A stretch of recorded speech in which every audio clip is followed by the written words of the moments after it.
Hey you, welcome to my 39th ASMR video. For this video, we are doing a January favorites video, and I'm already running out of breath because I want this to be like a cupped whispering one, and yeah, this is my first time trying this out, and now I understand why everybody runs out of breath, because you can't really breathe into the mic. But for this video, I have 7 things that I have loved during January, and most of the things are honestly, like, I would say not expensive. I don't know if that's the right word, but yeah. We'll start with the first one, which you might have seen in my what I got for Christmas video. Actually, the first 2 things that I have are from what I got for Christmas. Now I can breathe. I don't know what the hell is going on. Oh, you have a little piece over here. Okay, so the first thing is the xoxo water bottle that I showed you in that video. So I have been loving this, okay? And one of the main reasons why I love this is because of the main feature that it has, which is you can sip it or you can tilt it and sip it that way. So you can sip it through a straw, or you can just like sip it through the hole. I'm so good at explaining these things. I hope you're getting tingles from it at least. But yeah, that's the first one, the xoxo water bottle. I'm obsessed with this thing, and it's leak proof. Sorry about that.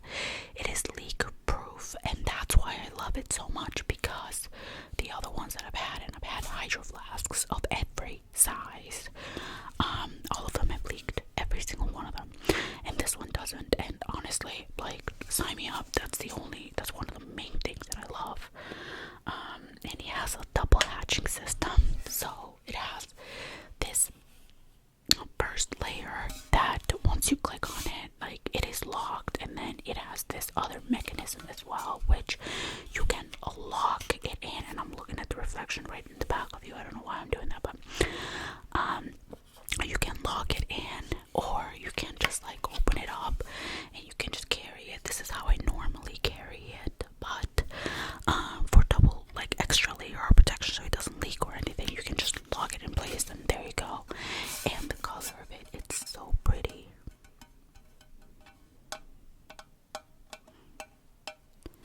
I don't know if it necessarily makes like good sounds, but yeah, that is the first thing that we have. Now, the second thing is the Book of the Month subscription box. Now, I love this gift. The first book that I got, that I showed in that video, was A Killing Cold. It was a pre-release book, and honestly, out of 5 stars, I think I would give that book like a solid like 3 stars or 3.5. It felt more like it has potentials for a movie, but it did feel like a movie. Like, it didn't feel like the movie would be really like different from the book, like, if that makes any sense. It's not like I read that book and I was like, oh my god, like, yes, this is so, I've never read anything like it. Not really. I mean, that's not to say that the subscription is not great. That's not part of it. What is, if you hear that noise, it has snowed where I live, and I'm pretty sure my brother might be shoveling. I'm not sure. I can hear a shovel, but I don't know who is shoveling. Anyway, as I was saying, I'm gonna lower the gain so you don't hear that as much. Actually, my brother just came home, so that's not my brother. Of course he wouldn't be shoveling if he would leave that to my dad or to me. No, I'm kidding, I never shovel. But as I was saying, okay, I like the lower gain, as I feel like this is better, and I feel like I can talk freely. But as I was saying, the Book of the Month subscription, what I love about it is that the selection of books that you can cover from. So right now, when I'm filming this, it's January 29th, so literally a day before I upload, okay? And today we got to pick our February book, and this month there was 7 books that were all so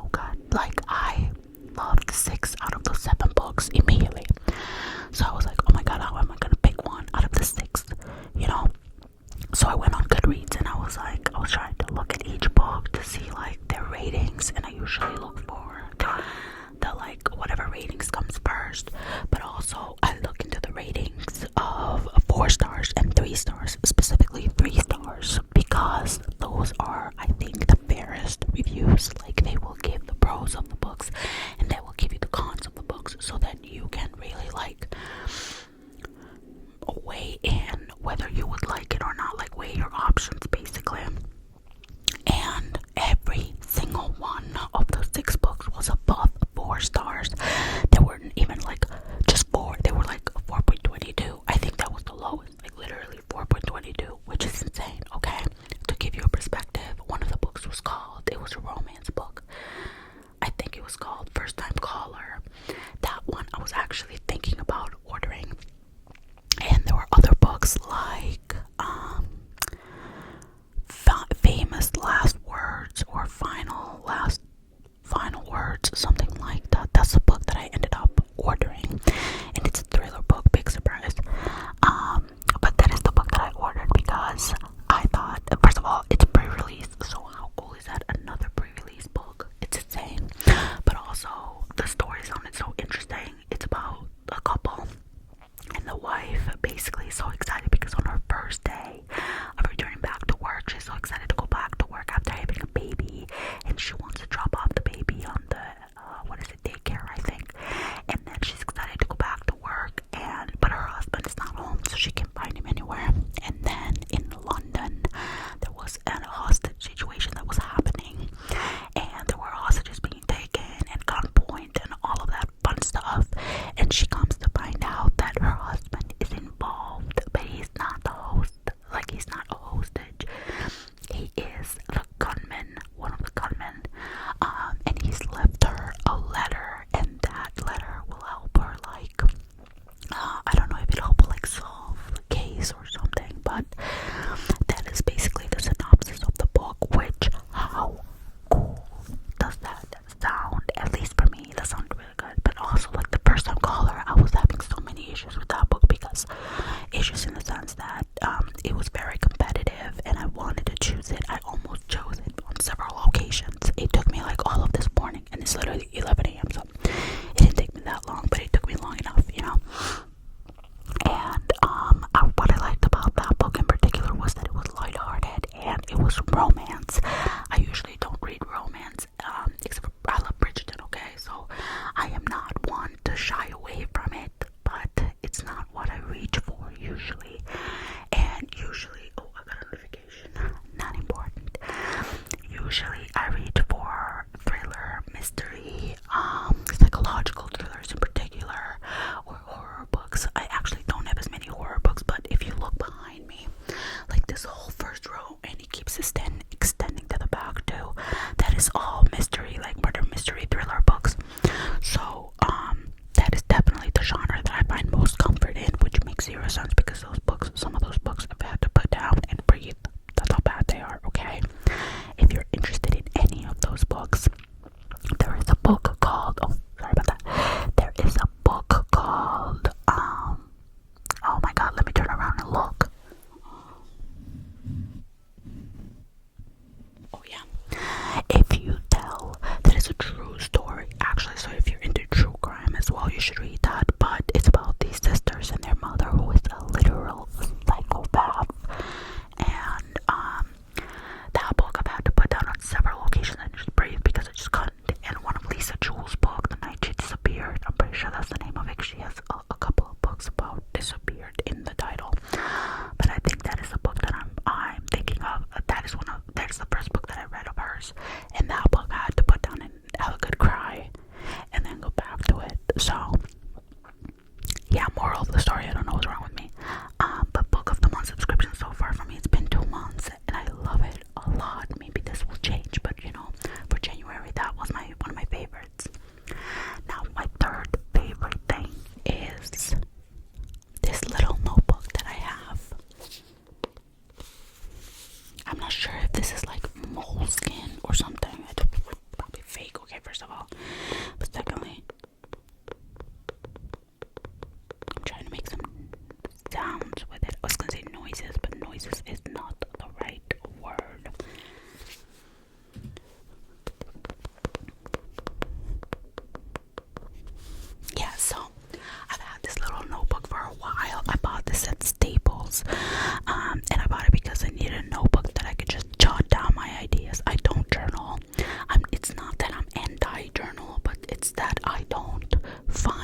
that's not to say that it doesn't help people. Like, I've heard it help so many people, and I love that. But for me,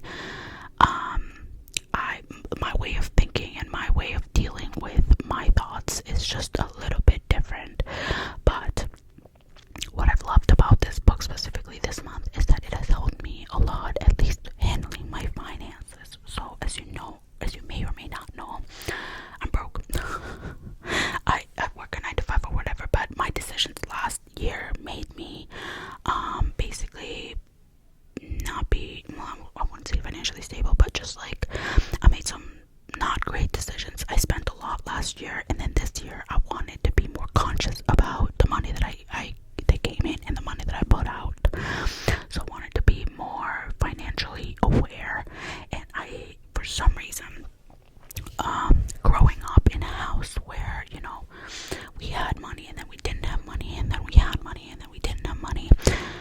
Money is a very sore subject, so I'm really afraid of it, and I'm afraid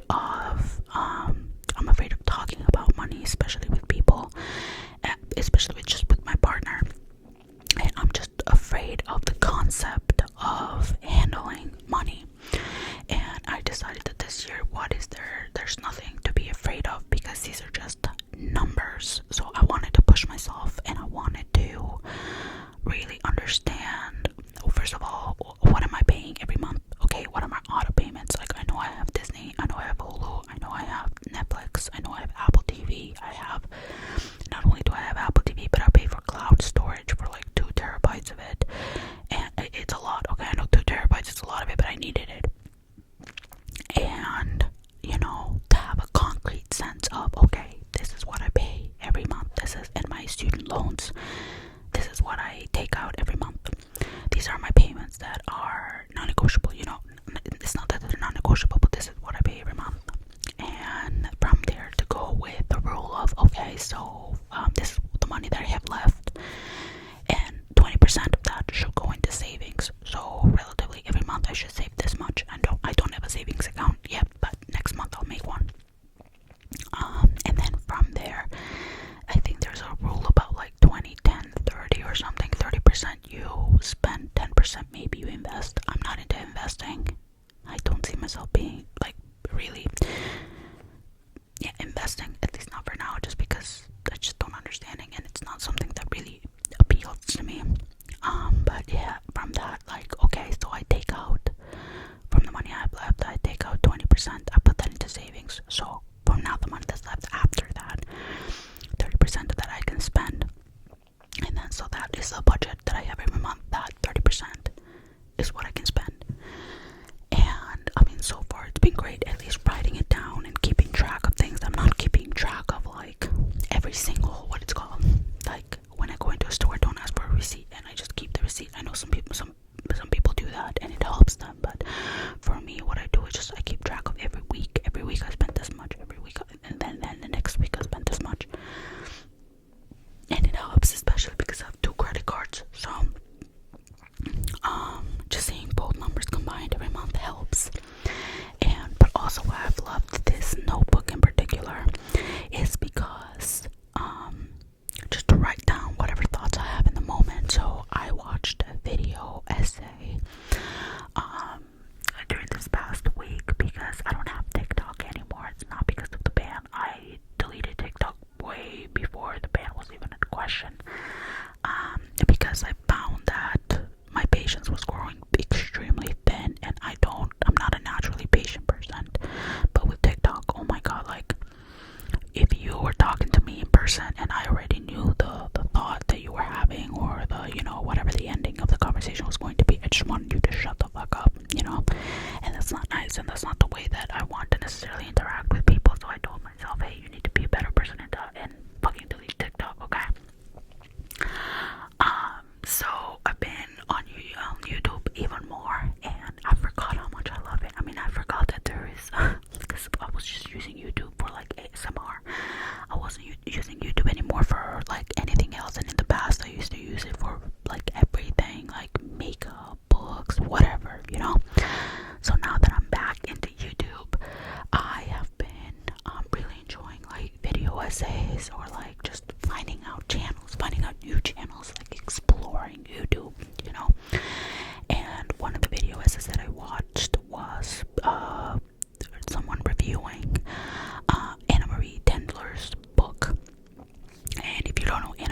Chandler, that is John Mulaney's ex-wife, and she put a memoir, and someone was reviewing that memoir, and in said memoir she actually left out John Mulaney, and a lot of people were saying that that is a feminist choice, like, oh my god. But then the person themselves that was reviewing that video said that, well, that's an NDA, that's not, you know, it could be feminism, but it also most likely is an NDA.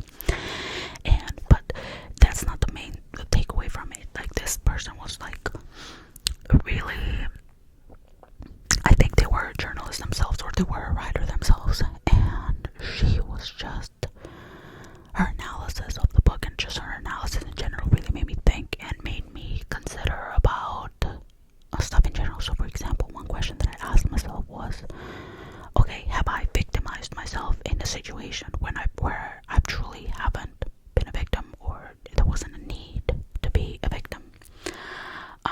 And I was just, you know, jotting down those ideas, and this is just a random tangent, but all of that to say that it was just so nice to have something like small, you know, it doesn't have to be anything big, but just having something small to write down whatever thoughts you have in the moment is just, it helped me, at least it helped me visualize it, because I'm a very much like a tangible, visual person. That's how I learn, you know.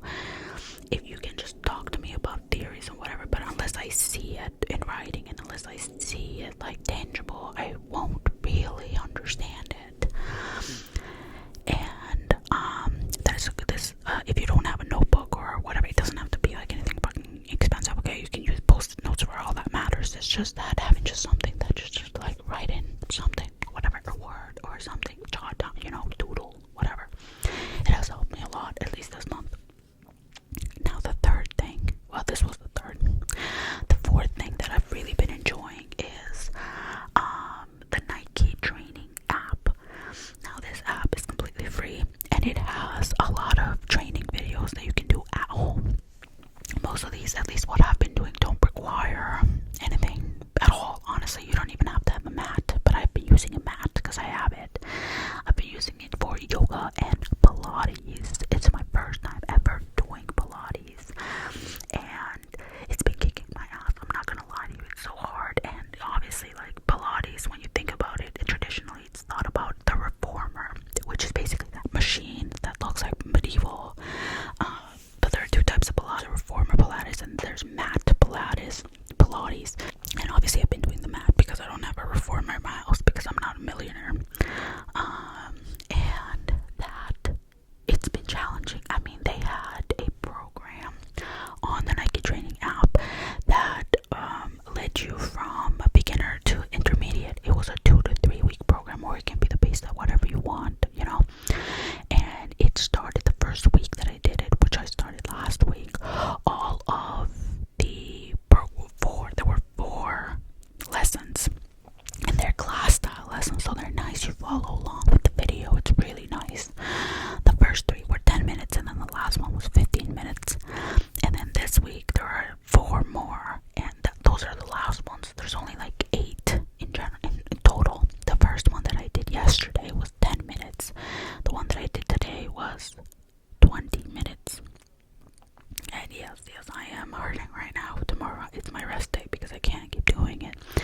And then there are 2 more, I think. One of them is like another 20, and then the other one is like 30. I'm not really sure, but it has really like gotten me into trying Pilates, which I normally wouldn't have because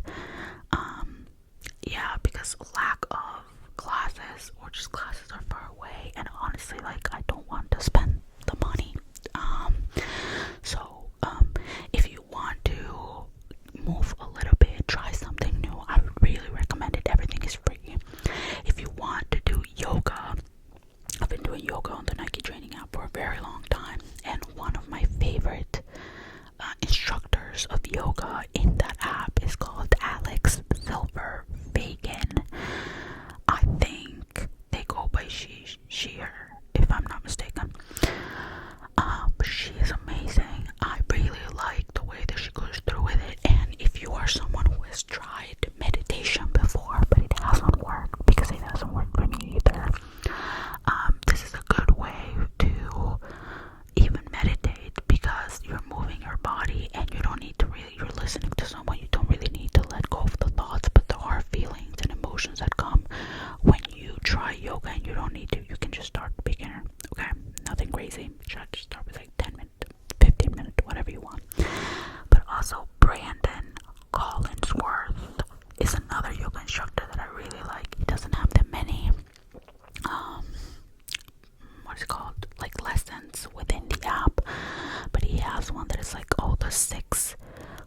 poses of yoga or whatever. That one is really good, and it's only like 10 minutes, and that will teach you like the 6 basic yoga poses that you will most likely use.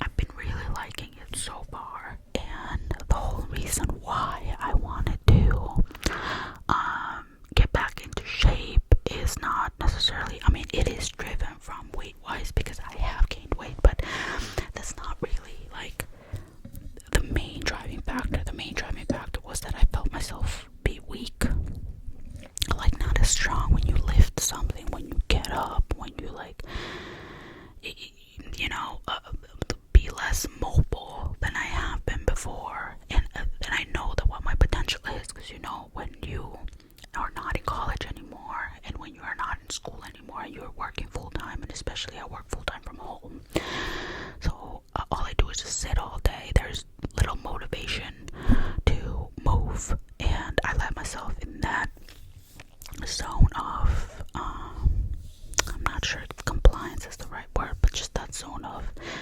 whatever. And getting back into moving, it has helped a lot, at least mentally as well.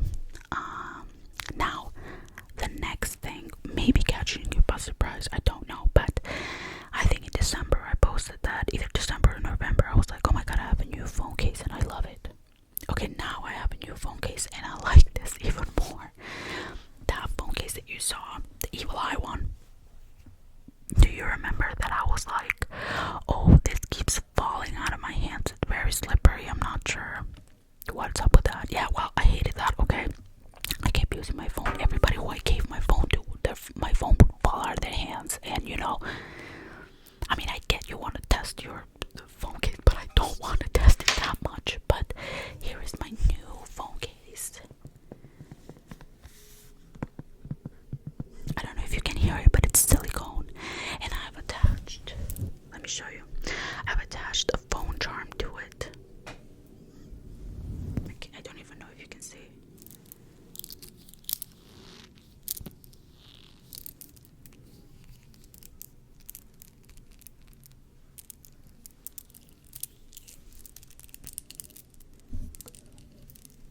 I'm not sure if that's making good sounds or not. I really like playing with this. This has actually helped me a ton with my anxiety too, because I just run my fingers through all of these, what's it called? It almost looks like a rosary, to be honest, but I mean, that's what I probably love it. It's so nice. And this case is so nice too. Like, my phone doesn't fall. My phone also doesn't feel like 1,000 pounds. It feels fucking, it feels, my phone does feel, what's it called, heavy. But with this case, I mean, I like it, and I know what you're gonna say, well, doesn't the charm really like bother you? But honestly, so far, no. I mean, even in the morning when I wake up and I like hit myself on the head with the charm when I look at the my alarm, or I turn off my alarm, it doesn't, I mean, it's annoying, but it's not like, I just love it so much that I'm like, okay, I don't mind it, like, at all. And especially with how much it helps with my anxiety when I'm in situations where I can't really like fidget that much. That one really helps because you just like hold your phone and you just fidget there, and you know, no one can really see. And now I have 2 more things left. Now the first thing left, okay, the 6th thing is I've been loving, absolutely loving hot pot. Oh my god, I think I had hot pot for the first time in my life last month. I think either last month or November, I'm pretty sure last month. And it changed my life. If you don't know what hot pot is, it is basically when you go somewhere that it's like an all-you-can-eat usually. You go somewhere, you pick out a broth that you want. You have the option between picking out one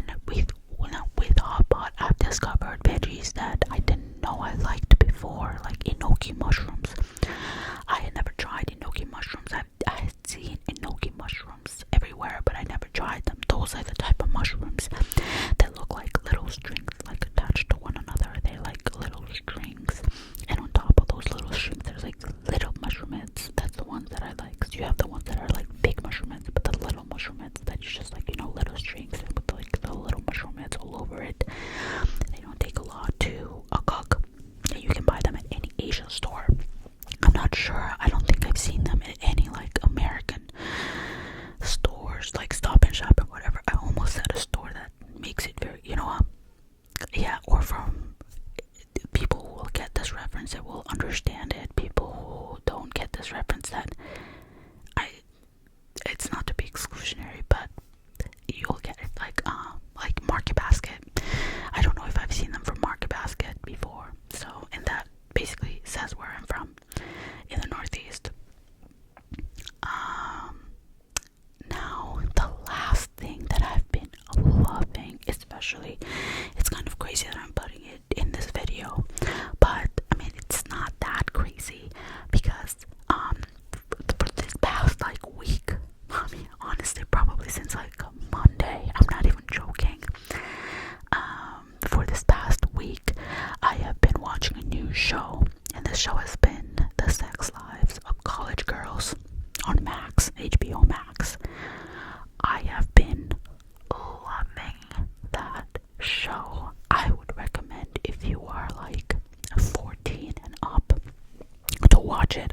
Some people might disagree with me. They'd say like you'd have to be like 16 or whatever. In my opinion, started at 14. You know, yeah, I don't see anything wrong with that. But if you like Sex and the City, this is basically like Sex and the City, but it's like 4 college girls in a college town, well, in a college in Vermont called Essex College, and it follows those 4 girls. One of them is Renee Rapp, that I love Renee Rapp. Like I love her a lot, and I've loved her even more in this show.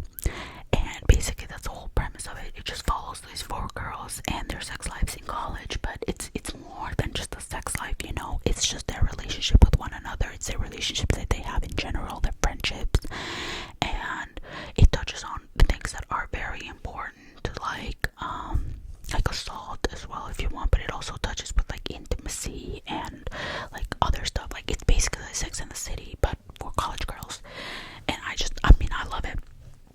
I've been loving it so much. I'm like almost halfway through the 2nd season so far. I think there are only 3 seasons out, and I think each season it's like 10 episodes, so it's not like you know, a lot, but it's great. I mean, and the episodes, I think they range from like 35 to 45, 50 minutes, so they're very good. They're long and they'll keep you entertained. I've been watching it non-stop. Like I said, like when I'm supposed to do work, I just watch that. So, but those are